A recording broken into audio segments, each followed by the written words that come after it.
Good afternoon. I'm doing a sit and talk because when I was outside and it was brusque and it was good, and Thomas Jefferson said it was about 38 degrees and the humidity was up and the winds were at 18 miles an hour. So you couldn't hear a thing I said because it just kept blowing into the microphone. So that's why I'm doing this. So it should be easier to hear me. And there are a couple of things going on. And the biggest one is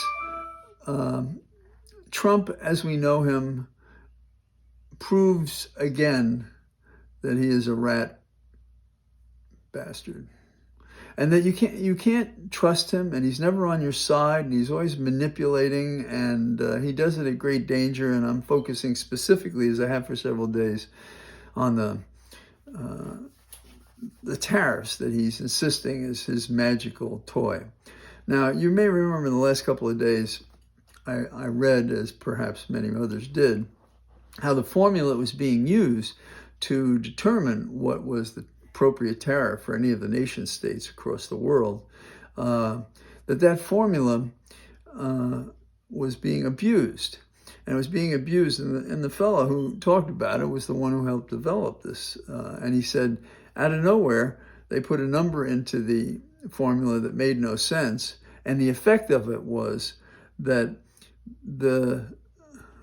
the tariff that they said was 4 times larger than it should be. Put another way, only 1/4 of the current tariffs are correct and appropriate. So why did he do this? And I think he did it to open up this space. Here are the 3/4. This is the 1/4. And so his range of negotiation is in this break right here.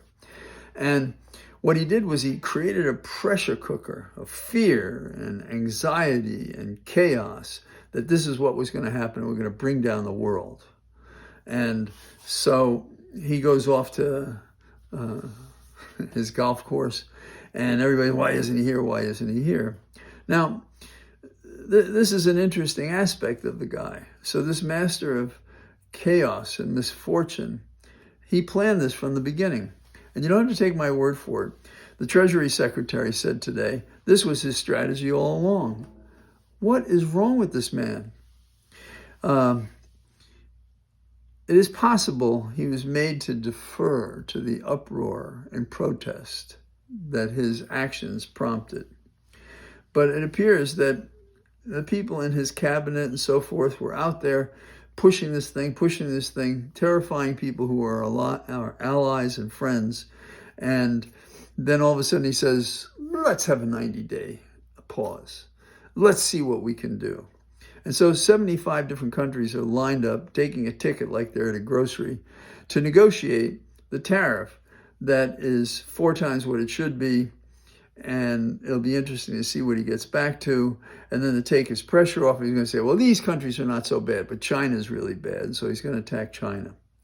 And you may say, what does this got to do with me? What do I have to do with it? What you have to do with it is to know the deceptions, the deceptions. People lost fortunes in the market. 401ks were affected. People suffered mental distress for certain.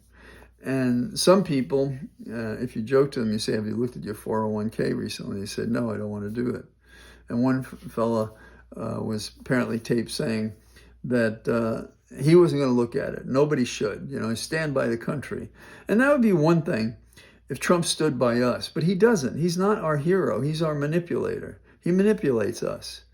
And then he says, oh, we're going to be a rich nation. Well, some things are at what cost? I mean, is he a vanquishing leader who's going to bring all the goods to us in some way and take it from all these other nation states? What is his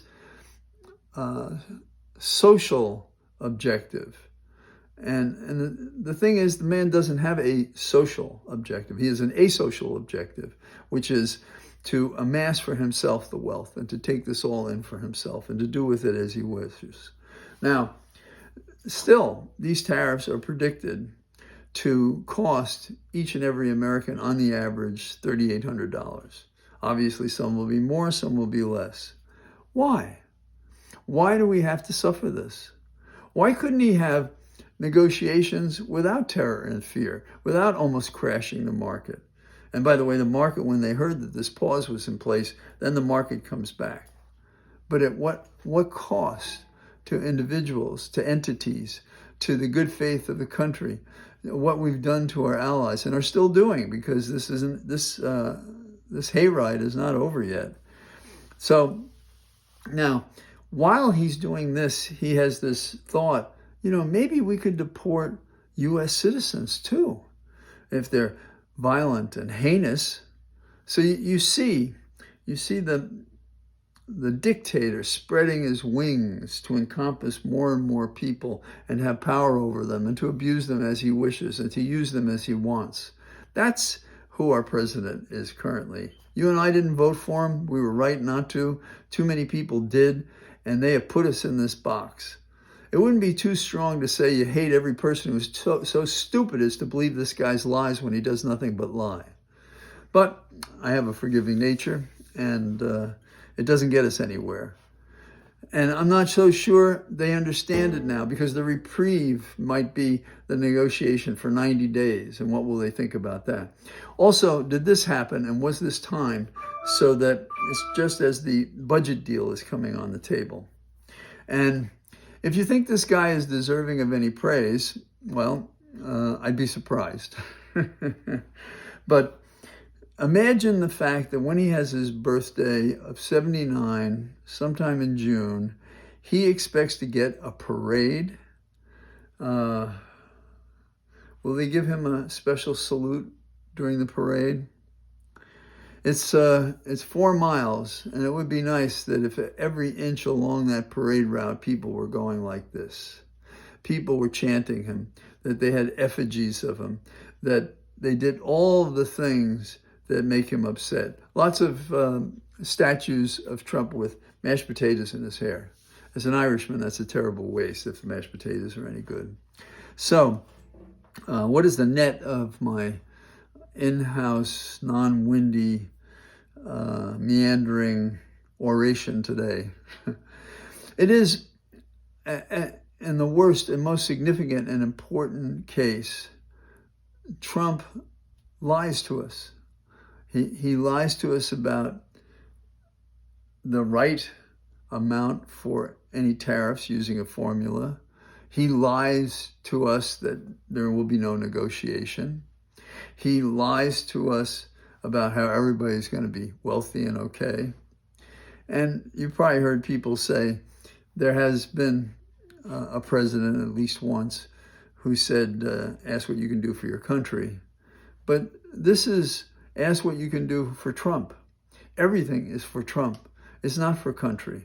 You see, at every opportunity he has, he dismantles and takes things apart. That's not a man for country. That's not a patriot. That is a wannabe dictator with a grade B mind and an F for IQ, intelligence quotient, and emotional quotient. America's better than this guy, but apparently not for all Americans. There are Americans that believe that this guy is taking us in the right direction, and he's not. And everything we ever said about him, criticized him in campaigns, personal observations, op-eds, movies, everything, tell us from the time this guy was a teenager, he was a hellion who was going to put anyone who's involved with him at risk. Not just bankruptcies, not just spouses, not just convictions and crimes and schemes. All of that was the bizarre preparation for this greatest crime of his life. Being president of the United States and abusing the oath of office and all the people he supposedly represents. That's his retribution. That's what we're dealing with. That's what we have to resist and fight. So, tomorrow, with any luck, I'll be out in the walk and talk for you there.